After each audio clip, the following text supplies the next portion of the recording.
So you're in the market for a brand new Apple Watch, or perhaps you may be upgrading from something like the Series 3 or 1st Gen SE. Well, in that case, you've come to the right place. What's going on, everyone? It's your host, the one and only, and today we're going to answer a very important question.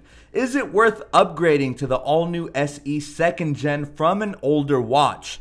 Clearly, the all-new SE 2nd Gen is a terrific value, being priced at a starting price of $249. It's undeniably a great deal, but you do need to know what's new here so you can make a better decision about upgrading.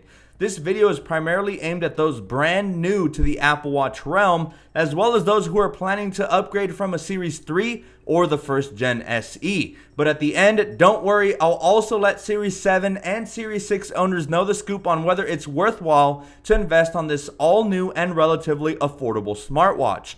Check out my review on the all-new Apple Watch Ultra if you haven't already. I'll attach a card at the top right, and without further ado, let's get this show on the road.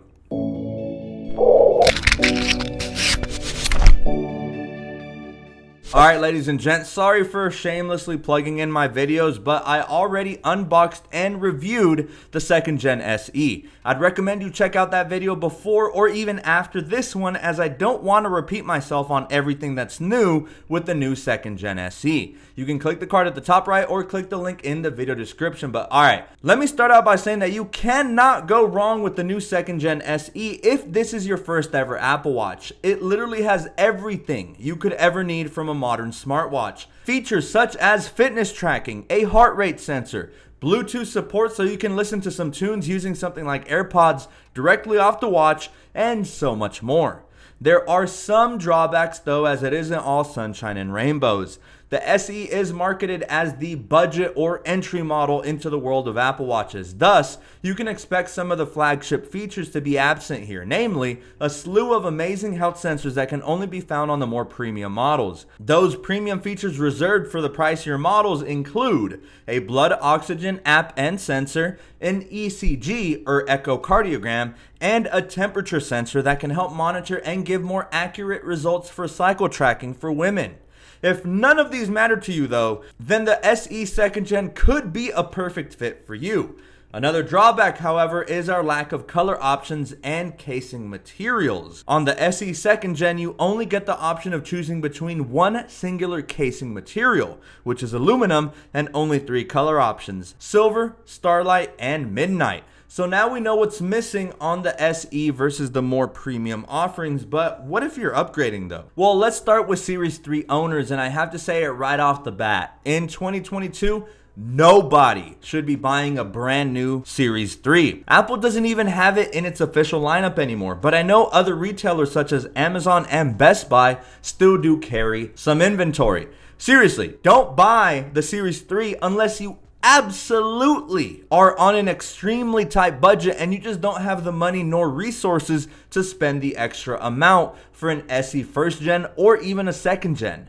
The reasoning is simple. The design is aged, being more squarer in nature, and also having these hideous bezels that are just massive. Like, what were we thinking in 2017 when it was introduced? That it looked good? Just kidding, I thought it looked terrific back then, but not anymore. Apart from that though, where the Series 3 so sorely lacks is in its chipset. It is incredibly slow in 2022. So slow, as a matter of fact, the most recent iteration of watchOS isn't even supported on the Series 3, which at the time of recording, we are currently on watchOS 9.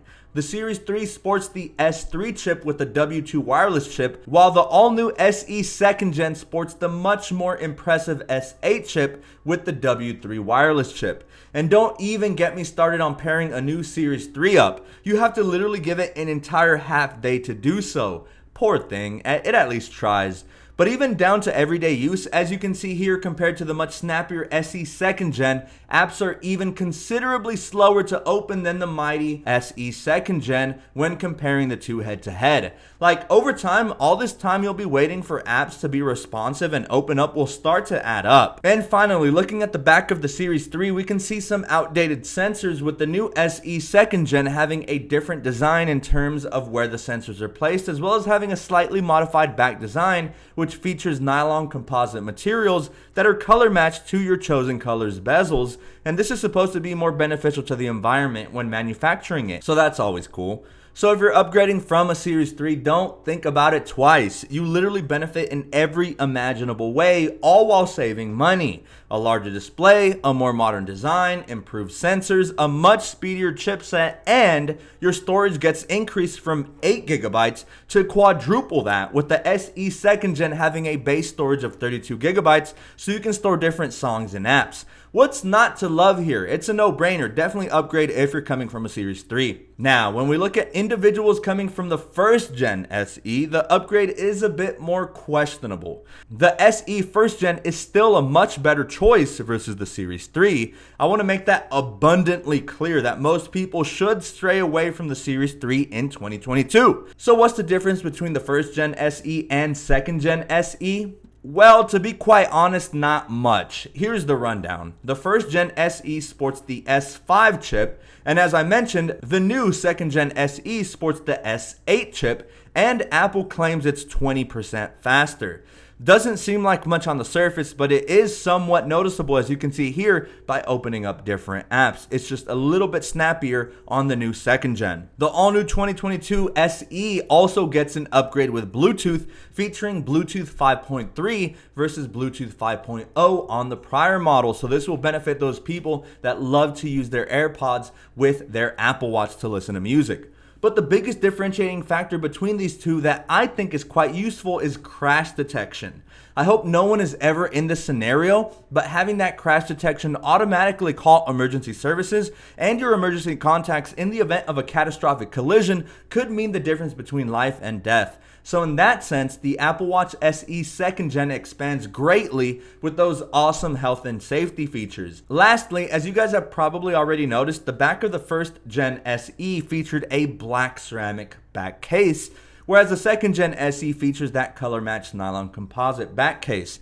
Not that it matters anyway, because when it's on the wrist, it's going to be obscured and hidden anyway. And speaking of color matched, the 1st Gen SE was actually featured with different color options being space gray, silver, and gold, which is more of that rosier gold that I opted for, whereas the 2nd Gen SE doesn't feature that gold option and rather throws only silver, starlight, or midnight options to you. Oh, and in a mysterious turn of events, the SE 2nd Gen not only evaded the Apple tax, but also inflation, as it starts at a lower price versus the 1st Gen when they were introduced. Incredible. I know. The 1st Gen SE debuted with a starting price of $279, whereas you can pick up the 2nd Gen SE for only $249, but that is for the smaller version, which is the 40mm casing. So what's the verdict? Well, all in all, the Apple Watch SE has historically been a terrific value, and I'm sure not many people will be disappointed with the price point. It has everything you could ever need in an Apple Watch, all at an affordable price.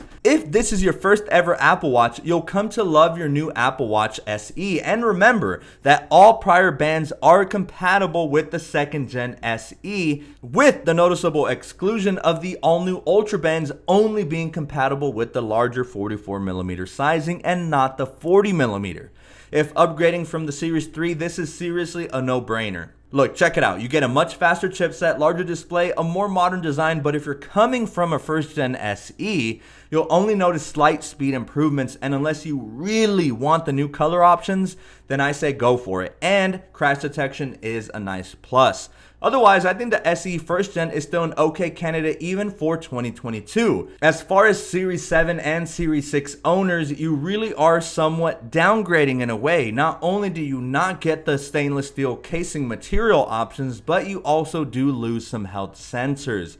So that's totally dependent on you. Plus, the Series 7 and Series 6 speed-wise are no slouches, and in 2022 still perform quite well. Check out my affiliate links down below where you can snag a 1st Gen SE and even a 2nd Gen SE and shave off some dollars off of that starting price. But guys, that's been it. Let me know what you guys think. Are you a fan of the SE line, or would you prefer to pay up for some of the more premium casing materials? Or perhaps you got really deep pockets and you just have to have your hands on the mighty Ultra. As always, guys, you know the drill. Don't forget to subscribe, like this video if you found it useful, and for now, I'm clocking out, but I cannot wait to catch you all in my next video.